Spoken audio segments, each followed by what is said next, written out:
টার্গেটটা রাখবে দিন তো।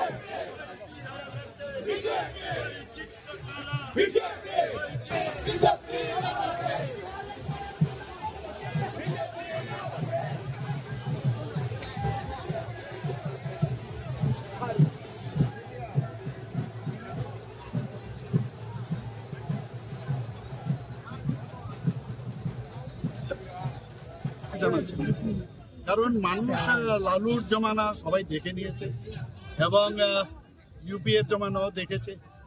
এনডিএ ছাড়া কোনো রাস্তা নেই, মানুষ বুঝতে পেরেছে।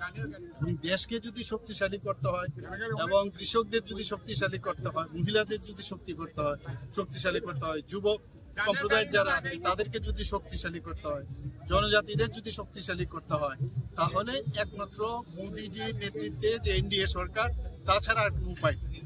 মানুষ শান্তি চায় এবং এতদিন ধরে আমরা বিহারে লালুরাজ আমরা দেখে এসেছি, সেখানে স্ক্যাম থেকে শুরু করে বিভিন্ন কেলেঙ্কারিতে ওরা জর্জরিত মানুষ এবং গুন্ডামির একদম চূড়ান্ত আমরা দেখে এসেছি।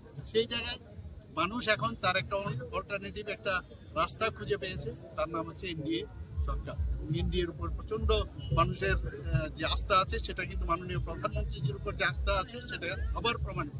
আপনি সেখানে ভোট প্রচারে গেছেন, ত্রিপুরার বিজেপি শাসনের উন্নয়ন তুলে ধরেছেন, তার ইতিবাচক প্রভাব নিয়ে আপনার কি বক্তব্য থাকবে? সেখানে যেখানে আমি খবর নিয়েছি, যেখানে আমি গিয়েছিলাম চম্পারনের যে জায়গাটায়, সেখানে আমি খবর নিলাম 3টা বিধানসভা সেখানে ছিল। 3টা বিধানসভাই আমাদের প্রায় মানে 3টাতেই এগিয়ে আছে।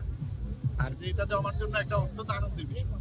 2026 সালে পশ্চিমবঙ্গের বিধানসভা নির্বাচন, আপনার কি বক্তব্য থাকবে? বলবো, আজকেও নিউজে আমি দেখছিলাম যে মানে আমাদের কঙ্গো এবং বঙ্গ এবং বঙ্গ তো আসাম জিতে গেছি এবং কঙ্গো কলিঙ্গ আমরা জিতে গেছি, আর বাকি রয়েছে বঙ্গ।